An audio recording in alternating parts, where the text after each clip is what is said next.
I don't know. We'll see what's gonna happen over there. For me, it's the same thing. Clowns always talk. It's not gonna be a clown if he's quiet. He has said some pretty crazy things, right? He's been pretty close to crossing the line. He's even said if you jump him, he's going to shoot you guys and stuff like that. Has anything he said pissed you off or upset you? Bro, he didn't shoot any chickens in the world, bro. How are we gonna shoot a human?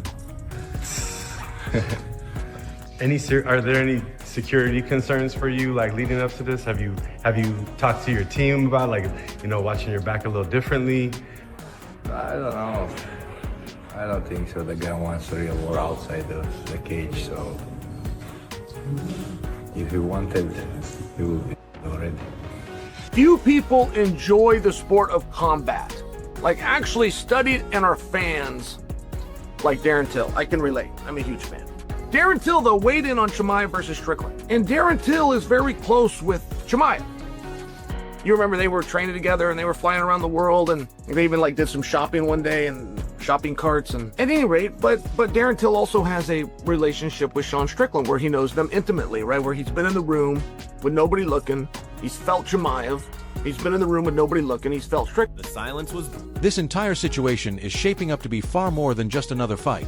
It's turning into a deep, tactical battle built on insider knowledge, psychological pressure, and very real concerns about performance under extreme conditions.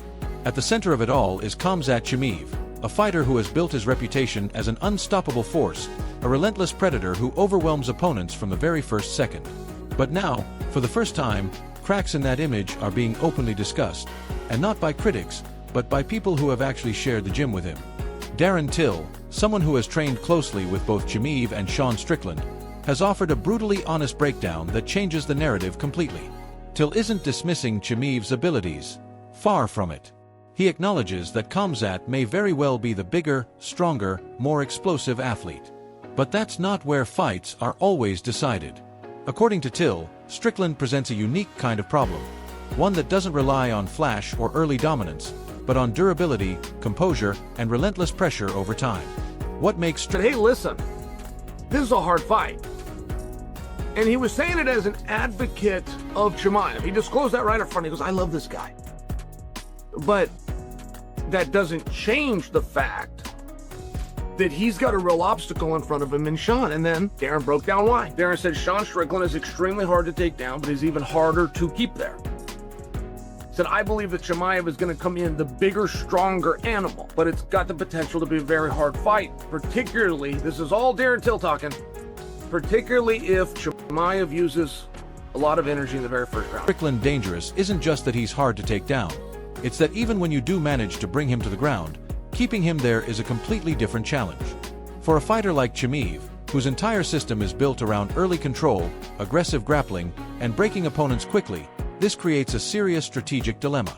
If that initial wave of dominance fails, what happens next? That's where the biggest concern comes in: energy management. Both Till and Strickland have hinted at the same issue. Chimaev tends to explode early, using an overwhelming amount of energy in the first round. It's effective when it works, but incredibly risky if it doesn't.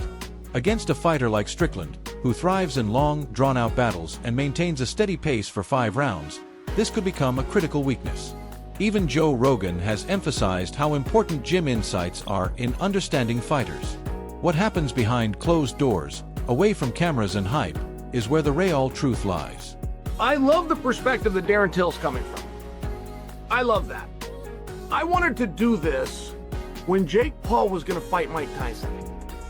I wanted to go into training camp with Jake Paul for a day, spar with Jake Paul. Go into training camp with Mike Tyson for a day, spar with Mike Tyson. But then I wanted to break the rule. The big rule about what happens in the gym stays in the gym. I was going to disclose up front, this is what I'm going to do, but then I'm going to come and tell you guys what happened. I'm going to tell you how Tyson felt and how Jake felt. Everything went great. And when multiple insiders point to the same flaw, it becomes impossible to ignore. The contrast in styles couldn't be clearer. Chimaev is explosive, aggressive, and constantly hunting for a finish. Strickland, on the other hand, is methodical, composed, and incredibly durable. If Chimaev is the storm, fast, violent, and destructive, Then Strickland is the tide, slow, steady, and impossible to stop once it builds momentum. Another key factor is the mental game. Chimaev has built his career on intimidation, often breaking opponents before the fight even begins. But Strickland is not the type to be shaken by hype or reputation. He's already experienced Chimaev's power in training, and that familiarity removes a huge psychological advantage. When fear is taken out of the equation, the fight becomes much more even. Ultimately, this matchup is no longer about who is stronger or more dangerous. But he also heard me wrong. He thought like that was me saying I was going to come in and fight him. He was missing the word spar. And the point is, Darren Till did do this. Even if it wasn't as intentional as what I wanted to do, he still did this. He has sparred with Chimaev. He has sparred with Sean Strickland. He is now coming out and he's telling us Sean Strickland is really hard to take down. And he comes out and he says that he believes Chimaev will be the bigger, stronger athlete. It's about who can execute the smarter game plan. If Chimaev can control his aggression, pace himself, and adapt if things don't go his way early, he remains a massive threat. But if he sticks to his usual approach and burns through his energy too quickly, he could find himself in deep water against an opponent who only gets stronger as the fight goes on. This is what makes the fight so compelling. It's not just a clash of fighters, it's a clash of philosophies. Raw intensity versus calculated endurance. Explosive dominance versus controlled pressure. And when the cage door finally closes, all the talk, all the analysis, and all the predictions will mean nothing. Only execution will decide who walks out on top. It all started with a line that instantly caught fire across the MMA world. On Twitter, everyone is a gangster. That one statement perfectly set the tone for what followed, because Ilia Topuria didn't just throw casual trash talk. He went all in. And that for me, I just found interesting. I wish he would have elaborated on that because that must be figuratively. It must not mean literally. I mean, they're going to get on the scale. Nobody's going to be bigger or stronger. Well, they might be stronger. Nobody's going to be bigger. They're going to weigh the exact same. So it must be figurative. He made it clear that he doesn't see himself as a street fighter or some fake tough guy online. In his words, he's a professional athlete, disciplined, focused, and operating at the highest level. But then he flipped the switch and aimed directly at Tsarukyan in a way that shocked even hardcore fans. Instead of the usual fight hype, Topuria attacked everything, from Arman's personality to his intelligence, even mocking his appearance and calling his behavior childish. This wasn't just promotion. It felt personal, raw, and borderline disrespectful in a way we rarely see at this level. And that's why this situation is exploding right now. Because this isn't normal UFC trash talk anymore. Topuria didn't just cross the line, he erased it completely. He openly called Arman dumb, questioned his mentality, and painted him as someone who doesn't belong among elite fighters. In an era where most fighters are media-trained and careful with their Chimaev comes out and uses all that energy in the first round. Now, I thought we had put the rumors of Chimaev's conditioning behind us. This was all the rave. If you guys... Right, if you can like get into your mental time machine and go back to the build-up of Chimaev versus Dricus, all the talk was that Chimaev couldn't hold up, that he would fatigue, that he couldn't go champ. Words, Topuria is doing the exact opposite. He's going full psychological warfare. He's trying to break Arman mentally before they even step into the cage. And whether you agree with it or not, it's working, because now the entire MMA community is talking about it. But here's the deeper layer that makes this rivalry even more interesting. Topuria isn't just talking randomly, he's building a narrative. He's pointing to Arman's past incidents and using them as evidence. The airplane controversy, where Arman reportedly refused to follow instructions and got removed from a flight. The moment where he punched a fan during his walkout. The withdrawal from a potential title fight against Islam Makhachev, a fight that could have changed his career forever. To Topuria, these aren't small mistakes. They're signs of a lack of discipline, a lack of focus, and most importantly, a lack of championship mindset. From Topuria's perspective, was the level of fatigue that he reached in his 3-round contest against Kamaru Usman. Like, this was all part of the narrative. And I always resisted it. I like when a guy gets tired. A guy should be tired. A true champion doesn't make those mistakes. A true champion shows up when it matters most. And that's why he's pushing this Arman is not on my level narrative so hard. He wants fans to see Tsarukyan not as a dangerous contender, but as someone who folds under pressure. It's calculated. It's strategic. And it's exactly how you control the story before the fight even happens. But here's where things get complicated. Because despite all the criticism, Arman Tsarukyan is not just some random fighter. He's one of the most dangerous lightweights in the world right now.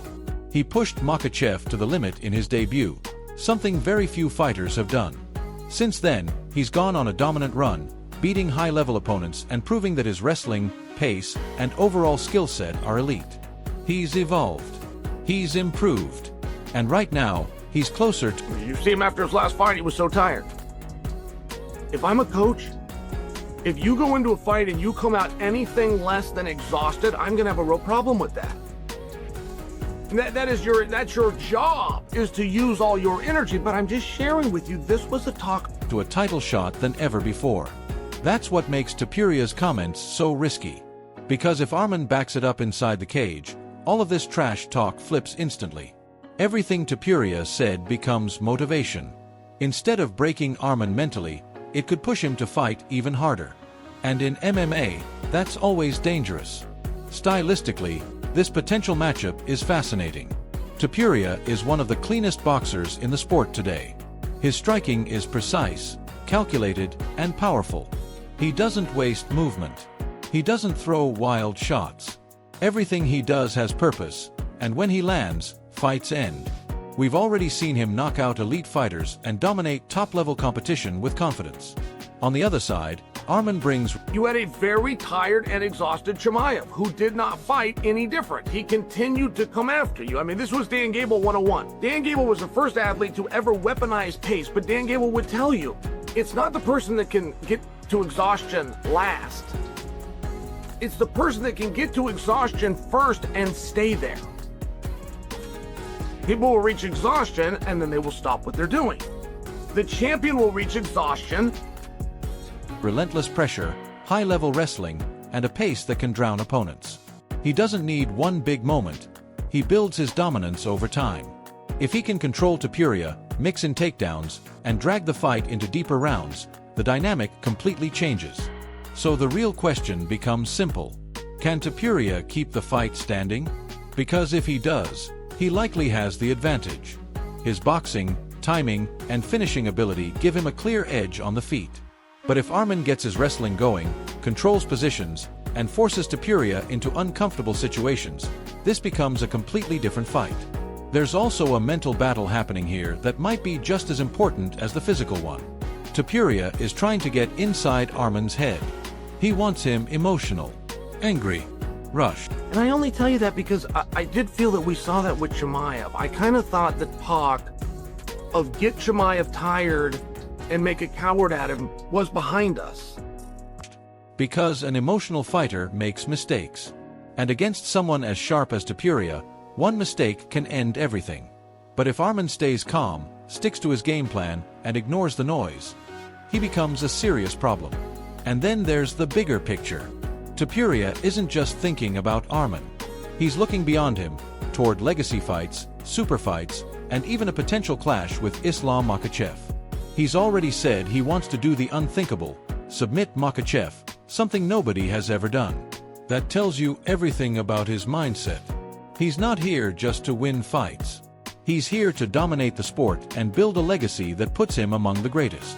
In his eyes, Arman is just another step. But in reality... Aaron Till commented on it.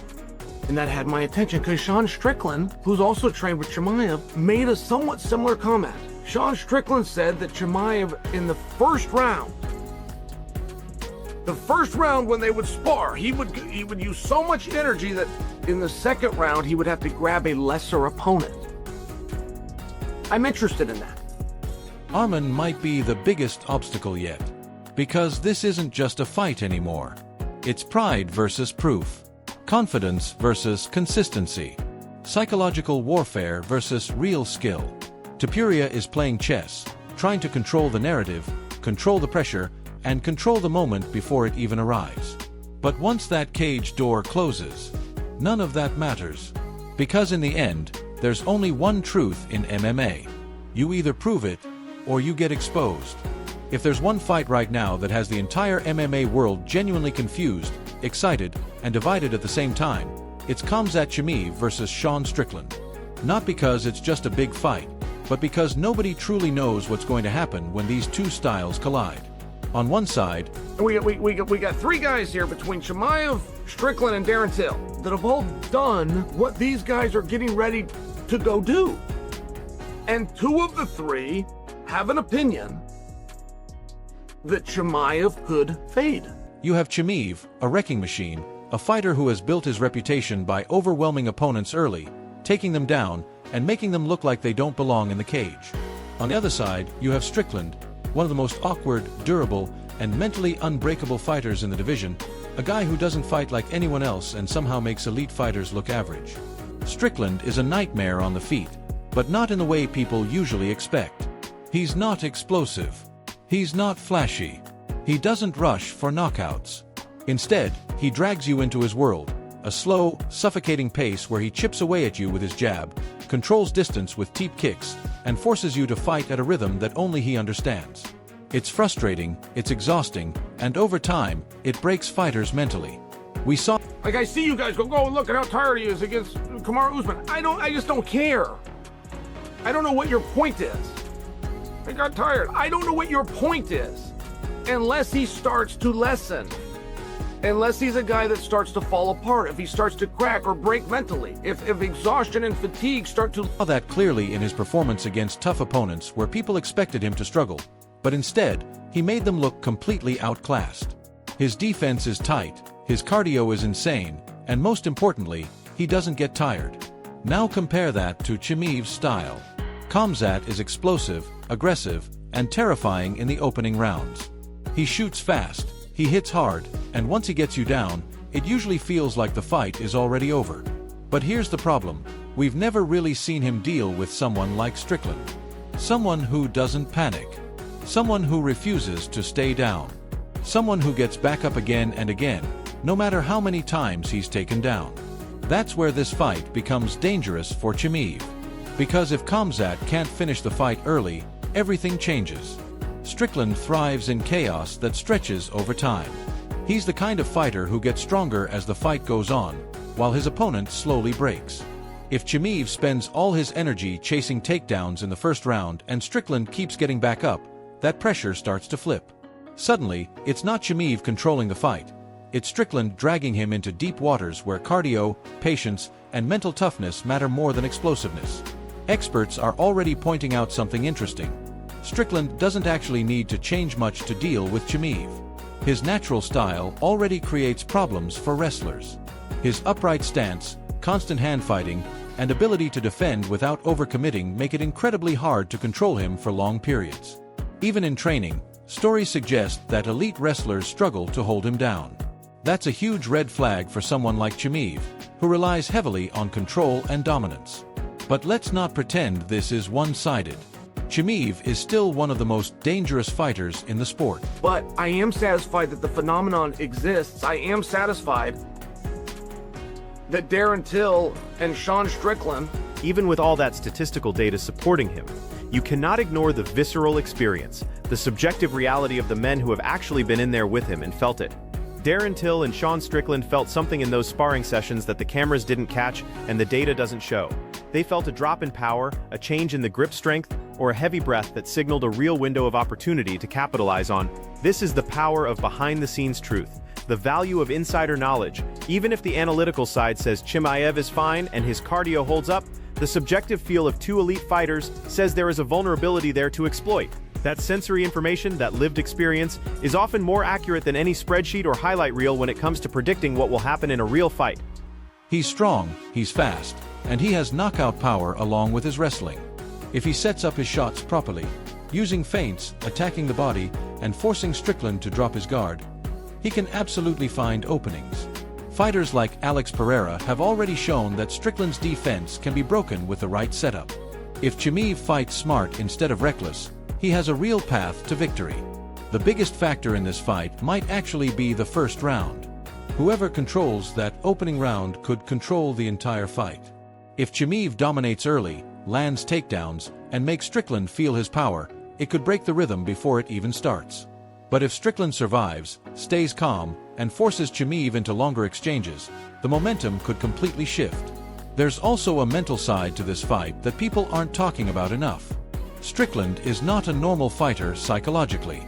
He thrives under pressure, chaos, and even controversy. Nothing seems to shake him. In fact, when Darren Till sets down this little nugget, that as a Chimaev supporter, he does have a concern that Chimaev will use too much energy in the very first round. When Darren Till sets down this little nugget of concern, this warning about the first-round energy expenditure, it carries the weight of a mountain because of who's saying it. He is a Chimaev supporter, a genuine fan and friend who wants to see him succeed. He isn't trying to sell a fight for personal gain or build hype for himself or his career. He is genuinely worried that his friend will burn out his engine before the race is over, that he'll blow up and fade. That honest concern has everyone's attention, including the highest levels of MMA commentary and analysis. It's a strategic warning from an insider who deeply understands Chimaev's tendencies and patterns. It emphasizes the mental discipline required for optimal pacing, something that Chimaev has struggled with throughout his quest for total destruction and dominant finishes. the more intense things get, the more comfortable he becomes. That's dangerous against someone like Chimaev, who is used to intimidating opponents before the fight even begins. And then there's the striking gap. Strickland outstruck Israel Adesanya over 5 rounds, one of the best strikers in MMA history. That alone tells you how effective his system is. If this fight stays standing for extended periods, Strickland has a clear advantage in volume, control, and consistency. Chimaev hits harder, but Strickland hits more often, and over time, that matters. Cardio is another huge factor. Strickland fights like he can go forever. His entire training style is built around constant sparring, which gives him a level of endurance that's very hard to match. Chimaev, on the other hand, has shown moments where his energy dips after explosive starts. If that happens here, it could be the turning point. That Sean's a problem. 2, that Sean can go with him. And 3, that Chimaev should not use too much energy in the very first round. So what do we really have? An unstoppable force versus an immovable object. Chimaev brings pressure, power, and early danger. Strickland brings durability, control, and long-term dominance. If the fight ends early, it's probably Chimaev. If it goes long, it starts favoring Strickland more and more. And that's why this fight is so fascinating. Because no matter who wins, something has to break. Either Chimaev proves he's truly unstoppable and runs through one of the toughest fighters in the division, or Strickland does what he's done before: shock the world, survive the storm, and dismantle another dangerous opponent in his own slow, suffocating way. One thing is guaranteed. When these two step into the cage, we're going to get answers. This entire situation is shaping up to be far more than just another fight. It's turning into a deep, tactical battle built on insider knowledge, psychological pressure, and very real concerns about performance under extreme conditions. At the center of it all is Khamzat Chimaev, a fighter who has built his reputation as an unstoppable force, a relentless predator who overwhelms opponents from the very first second. But now, for the first time, cracks in that image are being openly discussed, and not by critics, but by people who have actually shared the gym with him. Darren Till, someone who has trained closely with both Chimaev and Sean Strickland, has offered a brutally honest breakdown that changes the narrative completely. Till isn't dismissing Chimaev's abilities. Far from it. He acknowledges that Khamzat may very well be the bigger, stronger, more explosive athlete. But that's not where fights are always decided. According to Till, Strickland presents a unique kind of problem. One that doesn't rely on flash or early dominance, but on durability, composure, and relentless pressure over time. What makes Strickland dangerous isn't just that he's hard to take down. It's that even when you do manage to bring him to the ground, keeping him there is a completely different challenge. For a fighter like Chimaev, whose entire system is built around early control, aggressive grappling, and breaking opponents quickly, this creates a serious strategic dilemma. If that initial wave of dominance fails, what happens next? That's where the biggest concern comes in: energy management. Both Till and Strickland have hinted at the same issue. Chimaev tends to explode early, using an overwhelming amount of energy in the first round. It's effective when it works, but incredibly risky if it doesn't. Against a fighter like Strickland, who thrives in long, drawn-out battles and maintains a steady pace for 5 rounds, this could become a critical weakness. Even Joe Rogan has emphasized how important gym insights are in understanding fighters. What happens behind closed doors, away from cameras and hype, is where the real truth lies. And when multiple insiders point to the same flaw, it becomes impossible to ignore. The contrast in styles couldn't be clearer. Chimaev is explosive, aggressive, and constantly hunting for a finish. Strickland, on the other hand, is methodical, composed, and incredibly durable. If Chimaev is the storm, fast, violent, and destructive, then Strickland is the tide, slow, steady, and impossible to stop once it builds momentum. Another key factor is the mental game. Chimaev has built his career on intimidation, often breaking opponents before the fight even begins. But Strickland is not the type to be shaken by hype or reputation. He's already experienced Chimaev's power in training, and that familiarity removes a huge psychological advantage. When fear is taken out of the equation, the fight becomes much more even. Ultimately, this matchup is